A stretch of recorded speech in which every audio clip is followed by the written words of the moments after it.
இதுதான் எங்களுடைய லக்ஷ்மி. இன்றைக்கி வெள்ளிக்கிழமை காலையில் இதை மார்னிங் குளிப்பாட்டுறோம். நம்ம யூஸ்வலாக என்ன நினச்சிக்கிறோம், குளிக்கிறதுன்றது நம்ம உடம்புல இருக்க அழுக்க நீக்கிறதுக்குன்னு நினச்சிக்கிறோம். ஆனால் உண்மையில் பார்த்திங்கன்னா நம்ம உடம்புல இருக்க வெப்பத்தை, அதாவது பித்தத்தை குறைக்கிறதுக்கு தான் நம்ம குளிக்கணும். அதே கால்நடைங்களுக்கும் பொருந்தும்.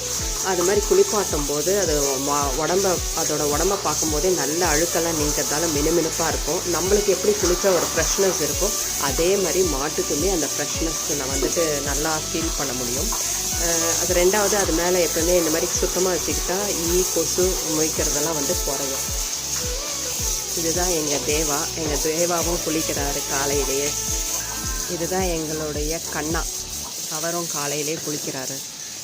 இவங்க தான் எங்கள் செல்லக்குட்டி யாழினி, எங்கள் வீட்டிலே பிறந்த கன்று. இவர் ரொம்ப நம்மக்கிட்ட செல்லம், பயங்கர செல்லம். நன்றிங்க.